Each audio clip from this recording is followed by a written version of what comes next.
పవన్ కళ్యాణ్ మొన్ననే పిఠాపురంలో అభ్యర్థిగా తను డిసైడ్ అయిన తర్వాత అక్కడ తిరగడం కూడా ప్రారంభించేటటువంటి సందర్భంలోనే మొత్తం అన్ని ఊళ్ళు తిరుగుతాను నేను, పల్లె ప్రాంతాలన్నిటి కూడా పర్యటించేటటువంటి సందర్భంలో ఇక్కడ ఏదో ఒక ప్లేస్ని ఎంపిక చేసుకుని ఇక్కడే ఉంటాను, వచ్చిపోయేవాడిగా కాదు. అంటే ఇప్పటికీ చంద్రబాబు గారికి ఒక పేరు ఉంది కదా, కుప్పంలో 30 ఏళ్ల నుంచి ఎమ్మెల్యేగా చేస్తూ అక్కడ సొంత ఇల్లు లేదు, ఎప్పుడు గెస్ట్ హౌస్లో ఉండొస్తారనేటువంటిది వైసీపీ ప్రొజెక్ట్ చేస్తూ, పులివెందుల్లో అయితే జగన్కి ఇల్లు ఉంది, అట్లాగే తాడేపల్లి ఇల్లు ఉంది, చంద్రబాబుకి ఇక్కడ తాడేపల్లి దగ్గర ఇల్లు లేదు సొంతది.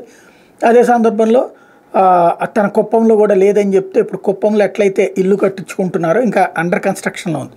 But Pawan Kalyan very fast మొన్న పర్యటన ప్రారంభించగానే అప్పుడే ఒక ఇల్లు తీసుకుని ఇవాళ గృహప్రవేశం చేశారు. తాజాగా చేబ్రోల్లో నూతన గృహానికి చేరుకున్నారు పవన్ కళ్యాణ్. గొల్లప్రోలు మండలం చేబ్రోల్లో అక్కడ ఆయనకి వీర మహిళలు ఘన స్వాగతం పలికి తీసుకుని వెళ్ళారు.